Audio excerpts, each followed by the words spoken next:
Hi guys, welcome to this tutorial. So today I would like to show you something really exciting. Okay, so it's exciting because it's new. So Excel has recently comes up with a new function, not recently, I mean a year ago. So this function is really crazily awesome. It has been quite of some things where it bothers a lot of people whenever they're trying to want to look up more than one result. As we all know that as you are a VLOOKUP user or match and index user, you realize that most of the time there's only one result can be returned once the ID or the lookup value is matched. But of course, when there's so many new exciting functions roll up, that I would like to show you this example of how you actually can return more than one result based on your match item. Okay, so let's quickly jump into this tutorial, and I would like to show you how the whole thing actually works.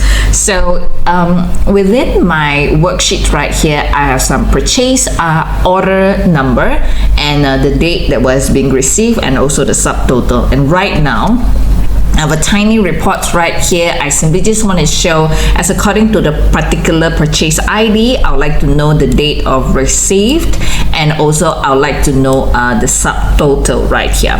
Okay, so first of all, let's say I would use this purchase order ID. I'll just copy and paste it right here. Alright, so based on this particular purchase order ID, I would like to know the date of receipt plus also the subtotal.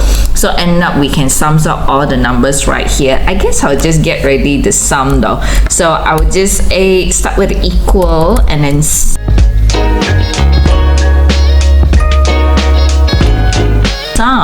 and highlight all the cell here. Okay, so currently is 0 obviously. So I would like to get the date received plus the subtotal. So there's a new array functions, it's called filter, that it allows us to filter based on the particular criteria. So I'm going to start with a function called filter.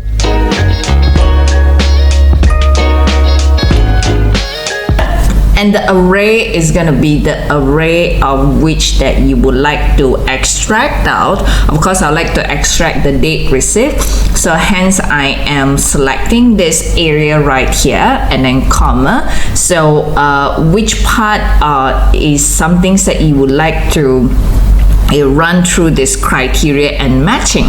So I'm going to be saying that as long as that you see if any of the ID within the purchase order is equivalent to the purchase ID that you see right here, just extract every information that are matched, okay, which is the date received. And finally, if it's empty, what are the last options? Or let's say somebody were to key in an invalid a order ID, we'll just say, you know what, it's invalid, or we could just say it's not available.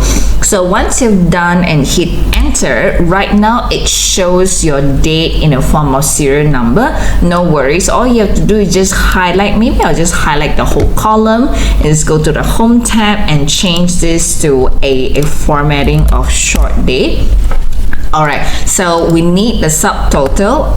What I'm going to do is maybe I'll just copy this whole formula from here and paste it, and there's only one thing that I would change, which is the answer that I would like to be returned. So it's no longer the date received. In this column we'll be needing the subtotal, so I would delete away this guy and highlight the subtotal and hit enter. So there it gets us the subtotal.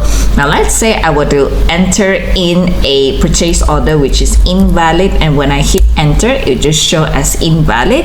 And if I were to copy and paste certain information which is matched, it will just extract out the information as accordingly. Let's try out this one right here.